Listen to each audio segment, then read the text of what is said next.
Jason had always believed that the land his grandfather left him was just a piece of nostalgia, a quiet corner of the world that remained untouched, waiting for the day he'd finally decide what to do with it. Life had kept him busy, and the small plot sat there for years undisturbed, existing as a distant memory of childhood summers and the scent of oak trees under the golden sun.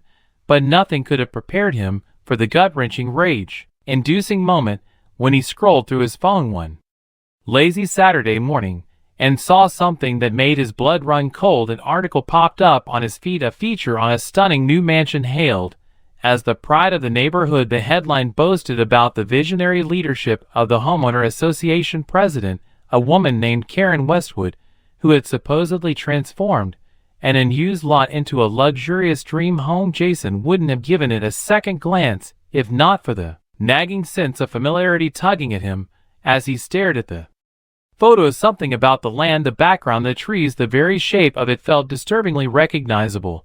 And then, like a punch to the gut, he saw it, the ancient oak tree with its twisted branches reaching toward the sky, the very tree that had stood tall on his grandfather's land. His land. Jason sat up so fast his coffee spilled, soaking into his sweatpants, but he barely noticed. His mind was reeling. There was no mistaking it. The mansion wasn't just built on a random plot of land, it was built on his land without his permission, without his knowledge, and the woman smugly taking credit for it in the article had claimed it as her own. His pulse pounded as he scrambled through his desk, tossing papers aside until he found the old property deed, the official proof that the land legally belonged to him. His name was still on it, clear as day.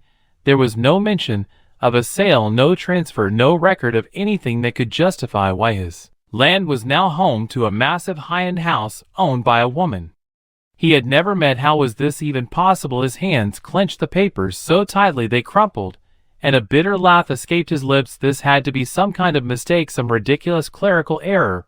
But deep down he already knew that wasn't the case. Nobody accidentally builds an entire multi-million-dollar house on the wrong land. This was deliberate, this was theft, and Jason wasn't about to let it slide. By the time he pulled up in front of the property, his knuckles were white against the steering wheel. The once empty land where he had played as a child, where his grandfather had taught him how to fly a kite, where he had dreamed of maybe building something of his own one day, was now unrecognizable. The mansion stood tall, arrogant in its presence, a symbol of wealth and power that had no right to be there. A perfectly manicured lawn stretched in front of it, and an iron gate complete with a private security system ensured that no one uninvited could step foot onto what was still legally his property. Jason barely had time to register the sheer audacity of it before he marched straight up to the gate and pressed the intercom button, his heart hammering against his ribs. Static crackled for a moment before a clipped, irritated female voice responded. "Yes, who is this?" Jason exhaled sharply, trying to keep his voice level despite the fury bubbling beneath the surface. "This is Jason Crawford. I own this land, and I need to speak to whoever is living here." A long pause, then the voice returned, colder this time. "Mr. Crawford, this property is under the jurisdiction of the homeowner association. I'm Karen Westwood, the HOA president and the owner of this home.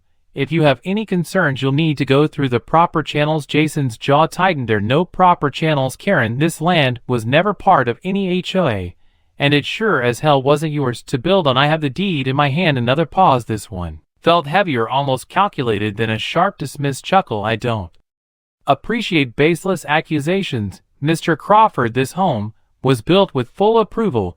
If you feel there's been a misunderstanding, you're welcome to contact the HOA office." The intercom went silent. The gate remained closed. Jason stared at it, his entire body rigid with anger. This woman had stolen his land, built a palace on it, and had the audacity to act as if he was the one out of line. But what infuriated him more than anything was the way she had cut him off, like he was nothing, like his rights didn't matter, like she had already won. His hands curled into fists as he took a step back, glaring at the mansion that shouldn't exist. If Karen thought she could just brush him aside, she was in for a rude awakening. He wasn't about to back down. She had picked the wrong man to screw over, and if she wanted a fight, he was more than ready to give her one. Jason didn't sleep that night. He sat in his apartment surrounded by papers, his laptop open with multiple tabs of property records, zoning laws, and real estate fraud cases. His fingers drummed against the desk as he stared at the deed, the irrefutable proof that the land belonged to him. And yet, somehow Karen Westwood had managed to build a house on it, live in it, and confidently claim it as her own. His conversation with her at the gate replayed in his mind, her dismissive tone, the way she shut him down, as if he was an inconvenience, not the rightful owner. His frustration boiled over. As he slammed his laptop shut, he needed answers. He needed to know how this happened, but most of all, he needed to make sure Karen regretted ever thinking she could steal from him. The next morning he took the first step toward uncovering the truth. He drove to the county records office, a place he hadn't set foot in since the land was passed down to him. The dull fluorescent lights and rows of filing cabinets are a bureaucracy, the kind of place where important documents got lost under piles of meaningless paperwork. He approached the desk where a tired looking clerk glanced up at him with zero enthusiasm. "Help you?" she muttered, already looking like she regretted asking. Jason slid the deed across the counter. "I need to pull all records related to this property, any recent activity, transfers, annexations, anything." Get all. The clerk sighed, like he had just ruined her day, but she took the document and typed into her computer. Jason watched her expression shift from boredom to mild confusion as she scrolled through the screen, her eyebrows knitted together. Before she glanced up at him, "Looks like there was an annexation recorded a few years ago. This lot was added to the homeowner association's jurisdiction." Jason's stomach twisted. "That's impossible. That would require my consent." The clerk shrugged, clicking through the records. "Well, according to this, you did consent. There's a signed document here confirming it." Jason felt his breath catch in his throat. He leaned forward. "Pull it up. I need to see it." A few more clicks, a few more agonizing seconds, and then she turned the screen toward him. Jason's eyes locked onto the scanned document, his name neatly printed at the bottom, followed by a signature that was supposed to be his. Sue. It wasn't. The moment he saw it, a bolt of anger shot through him. The signature was close, but not exact. Someone had forged his name. His fingers gripped the edge of the counter as he forced himself to stay calm. "I never signed that." The clerk blinked at him. "While someone did." Jason inhaled sharply, forcing back the urge to throw something. Instead, he took out his phone and snapped a picture of the document. If Karen had gone this far, she was more than just a greedy hooey tyrant.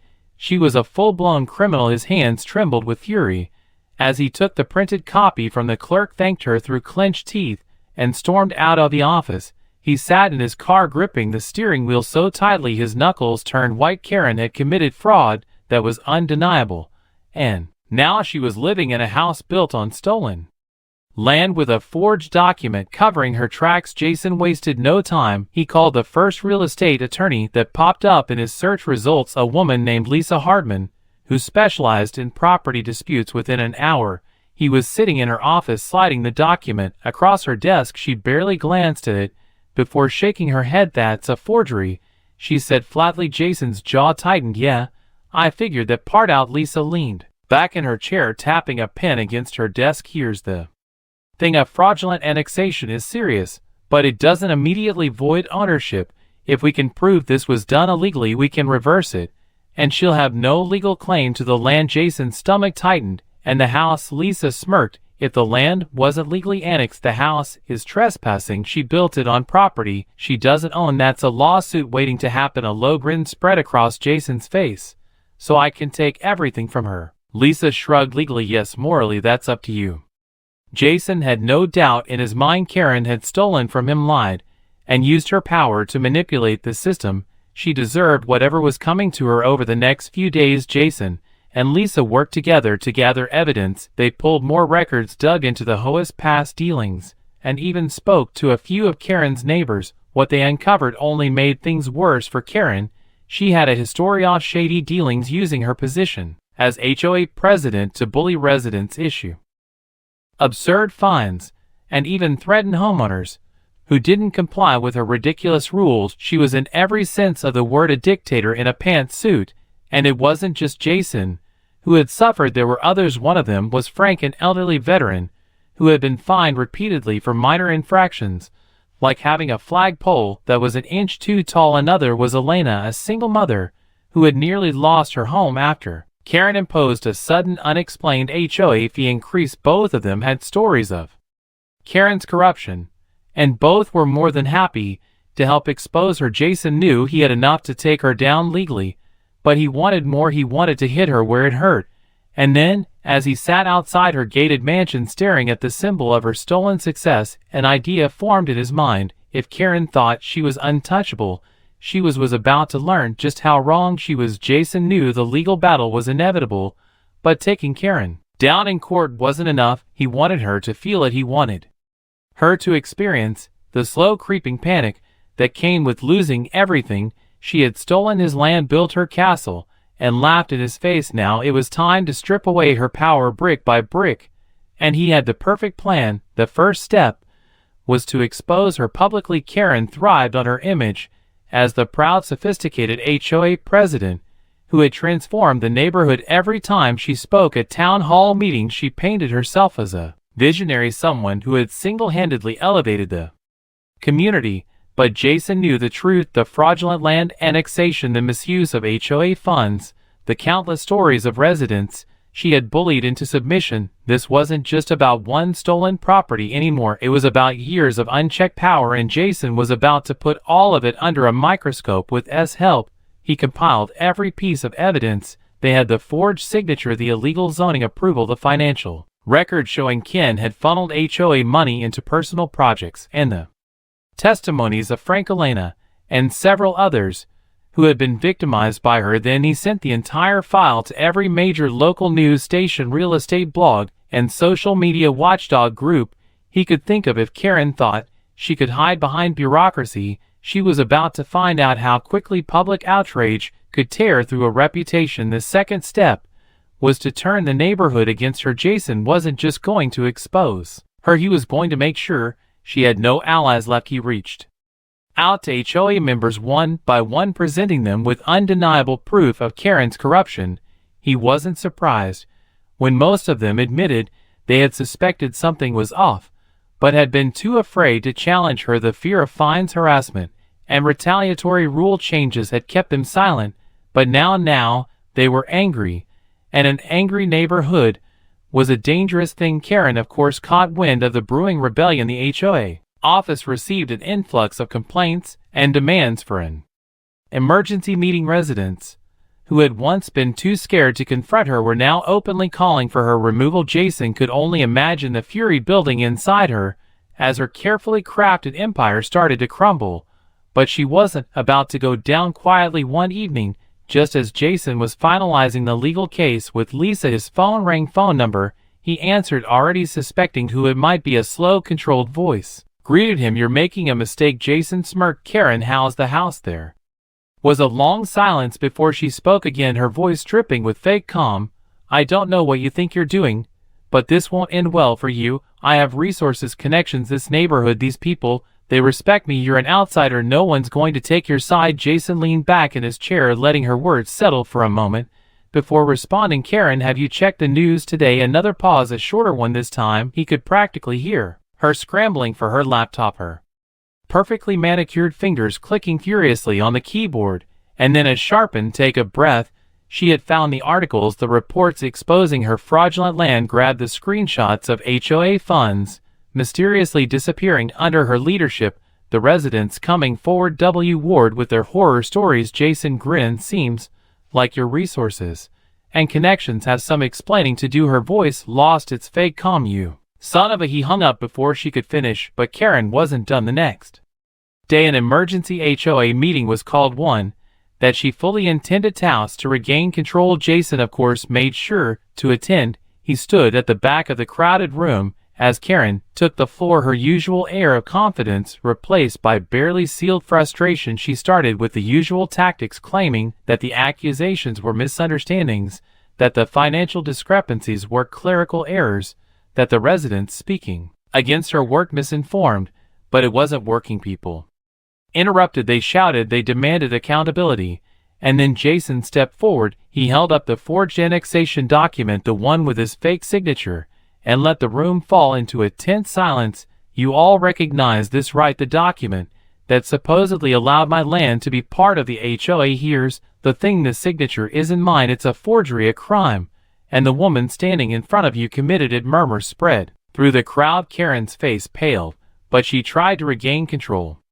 That's absurd, she spat. You can't prove. Oh, but I can, Jason interrupted smoothly, pulling out his phone. He tapped the screen, and a recording played an audio file of Karen's conversation with a contractor, a conversation in which she explicitly admitted the land wasn't legally hers, but assured the contractor that she'd take care of it. The room erupted. Residents shouted over one another. Some demanded her immediate resignation. Others called for a full investigation into every fine, every project, every decision she had ever made. Karen's carefully constructed authority collapsed in real time right in front of everyone she had manipulated for years. Jason watched her expression shift from anger to panic. She knew she had lost control. And the best part, this wasn't even the grand finale. As the meeting spiraled into chaos, Jason leaned in close to her and whispered just loud enough for only her to hear, "You built your house on stolen land, Karen, and in about 24 hours you're going to find out exactly what happens when you mess with the wrong person." Then he turned and walked out, leaving her standing there drowning in the wreck of her own making. Karen had always believed she was untouchable. For years she had ruled the HOA like a dictator, bending rules to her while punishing anyone who dared to challenge her authority.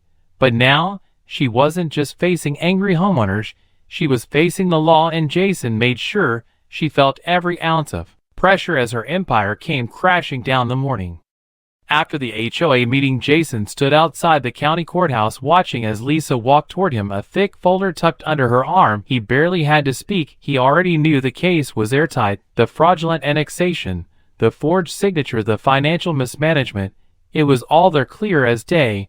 And now Karen wasn't just facing the loss of her house, she was facing criminal charges. "This should be fun," Lisa said, smirking as they stepped inside. Karen was already in the courtroom, sitting at the defendant's table, her usual smugness absent.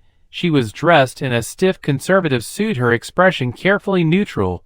But Jason could see the tension in her posture. She knew she had no way out of this. The trial was swift. Jason's evidence was overwhelming, and Karen's legal team struggled to spin her actions as anything other than blatant fraud. The county records clerk testified that the annexation document had been processed without verification, relying solely on Karen's status as HOA president. The contractor who built the house confirmed that Karen assured him the paperwork was in order.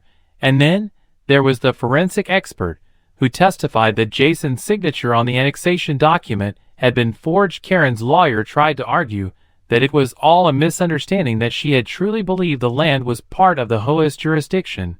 But Lisa was relentless. "Are you saying you accidentally built a multi-million-dollar home on land you didn't own?" Lisa asked, her voice dripping with sarcasm. Karen's jaw tightened. Lisa didn't give her time to answer, "because according to this email exchange between you and your contractor, you explicitly state, and I quote, the paperwork isn't finalized, but it won't be an issue." Karen's face drained of color. The courtroom murmured. By the time the judge ruled in Jason's favor, it was almost too easy. The annexation was declared invalid. The house was deemed an illegal structure. Karen was ordered to vacate the property immediately, and as if that wasn't enough, she was hit with a fraud charge and a hefty for misappropriating HOA funds. Jason sat back, exhaling, as the verdict was read. It was done. The land was his again. Karen had lost, but the best part, the house, the one she had spent years designing, bragging about, pouring stolen money into, was set for demolition. The eviction notice gave Karen 30 days to remove her belongings, but Jason knew she wasn't going to make it easy. True to form, she fought the ruling, filing appeals, delaying the inevitable. But it didn't matter. Jason had already taken the final step to ensure her downfall. He had made sure the entire neighborhood knew exactly what was happening on the day of the eviction. Homeowners gathered outside the mansion, watching as moving trucks pulled up to haul Karen's belongings away. The once feared high president now stood in the driveway, barking orders at the movers, her face flushed with humiliation. She avoided eye contact with the crowd, but Jason saw the way her hands trembled when she signed the final eviction papers. "Looks like you're out of power, Karen," Jason said as he approached, watching her struggle to maintain composure. She turned sharply, her eyes burning with anger. "You think you've won?" Jason chuckled. "Oh, I know I have." She glared at him, but there was nothing left for her to say. She had lost everything and Jason wasn't done yet. 2 days later, demolition crews arrived at the property. The neighborhood turned it into an event. People brought lawn chairs, drinks, and cameras, treating it like a front row seat to karma. Someone even brought popcorn. Jason stood near the old oak tree, the one piece of his grandfather's land that had remained untouched, and watched as the wrecking ball swung. The first hit shattered the front wall, the second sent the roof collapsing in on itself. With every crunch of wood and glass, Jason felt a little more of his frustration dissolve. By the time the mansion was reduced to rubble, it was as if it had never been there at all. The land was his again, and Karen, she had disappeared, her reputation in shambles, her fraudulent empire turned to dust. In the weeks that followed, Jason made plans for the land, not a mansion, not an ego-driven monument, but something meaningful. He planted a small garden, built a bench under the oak tree, and finally, after years of neglect, started to make the space his own again. One evening,